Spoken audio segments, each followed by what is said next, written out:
Good morning, কেমন আছো সবাই? এখন সকালবেলা আর কয়েকটা বাদাম নিয়ে বসে পড়লাম। বাদামটা কালকে সারা রাত জলে ভিজিয়ে রেখেছিলাম, এতে করে বাদামের গুণাবলী আরও বেড়ে যায়। তো বাদাম খাওয়ার পর চলে এসেছি রান্নাঘরে চা বানাতে। আর আজকে দুধ চা করছি। দুধ চাটা কিন্তু শখেই করি, নয়তো লিকার চাই খাওয়া হয়। আর এই কাঁচের গ্লাসগুলো না তুলে রেখেছিলাম, আবার ইচ্ছে হলো নামানোর। আর এখন হচ্ছে দুপুরবেলা রান্নাও শুরু করে দিয়েছি। আজকে রান্না করছি মাটন। দুদিন আগে মাটন এনেছিল, তো সেই দিন আমি রান্না করেছিলাম, কিছুটা রেখে দিয়েছি।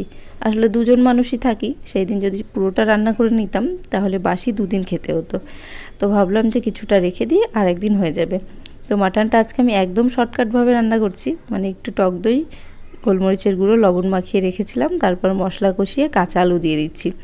আর দুদিন আগে যে মাটন করেছিলাম সেটা কিন্তু অনেক যত্ন নিয়ে করেছিলাম, তার থেকেও আজকেরটা বেশি টেস্ট হয়েছে।